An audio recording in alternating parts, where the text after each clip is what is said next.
akhir-akhir ini gue nggak terlalu banyak pegang kamera, so kita akan bahas dulu aja salah satu kamera yang gue pakai hingga saat ini, yaitu Canon EOS R. Ya. Nah, kita bahas dulu dari nol. Kamera ini tuh adalah Canon mirrorless pertama yang full frame, ya, mirrorless Canon full frame pertama gitu. EOS R namanya. EOS R ini diciptakan memang tujuannya untuk hybrid, untuk orang yang foto video, jadi nggak video sentris banget, nggak foto sentris banget. Dan gua memiliki kamera ini sudah dari tahun 2021. Apakah masih worth it? Kita akan bahas dari segi spek dulu. Dari mana dulu nih pengennya? Pertama kita bahas dulu dari sensor. Yang jelas sensornya udah pasti full frame gitu ya. Kelihatan nggak Pak kalau gini? Ini adalah sensornya full frame. Kalau kita nyalain akan kelihatan sensornya ini sensor full frame ya.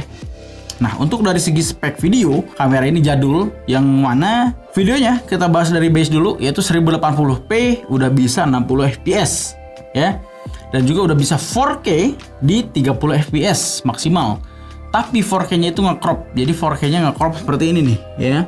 Jadi cropping, jadi ibarat APS-C gitu. Yang mana kalau gue bisa bilang kamera ini tuh bagaikan kamera yang memiliki dua sensor sebenarnya.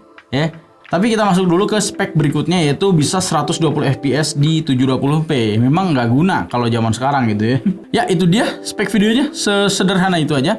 1080p di 60 fps dan 4K-nya di 30 fps dan cropping. Udah itu aja. Kepake nggak bang? Kepakainya 50% kepake buat gua. Sometimes gue pengen 4K pakai ini, ya udahlah terima aja potongannya gitu. Tapi hasilnya tajam banget pak.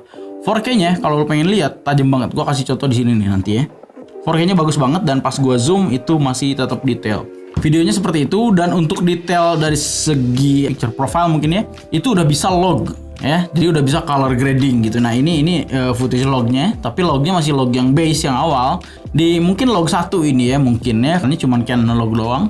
Mungkin log 1 dan ini 8 bit tuh. Tapi overall sejauh ini bagus banget. Apa bang buktinya? Dari tahun 2021 sampai hari ini, syuting-syutingan gue di YouTube dan juga Instagram itu pakai Canon EOS R. Hasil-hasil yang lu lihat sekarang ini, saat ini, itu gue pakai Canon EOS R. Ya nanti gue akan jelasin kenapa nyamannya, pro dan kontranya. Tapi sekarang kita akan bahas juga speknya dulu ya.